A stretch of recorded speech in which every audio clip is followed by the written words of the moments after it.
মায়ের হিসেলে আপনাদের স্বাগত। আজকের রেসিপি কাশ্মীরি আলুর দম।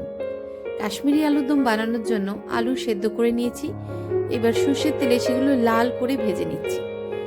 একটি পাত্রে হাফ কাপ মতো টক দই, তার মধ্যে 1 চামচ আদা বাটা, 1 চামচ মৌরি গুঁড়ো, 1 চামচ ঝাল লঙ্কার গুঁড়ো এবং 1.5 চামচ মতো কাশ্মীরি লঙ্কার গুঁড়ো নিয়ে ভালো করে ফেটিয়ে নেব। আলুগুলো ভেজে তুলে নিয়েছি।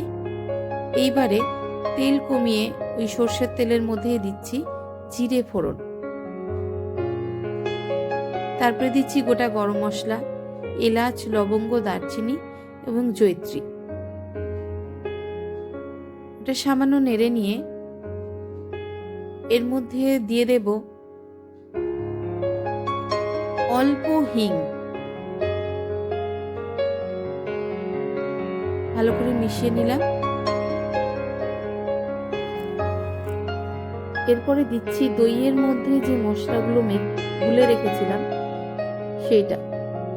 এই অবস্থায় গ্যাসের ফ্লেম কম রাখবেন।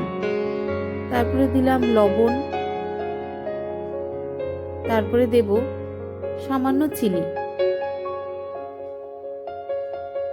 ভালো করে মিশিয়ে নিন।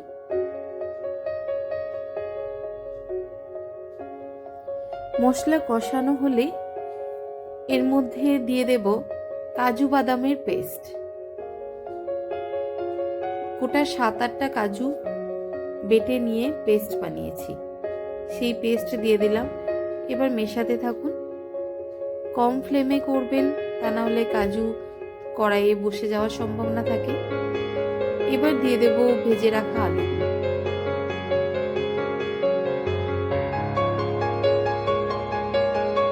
ভালো করে নেড়ে নিন।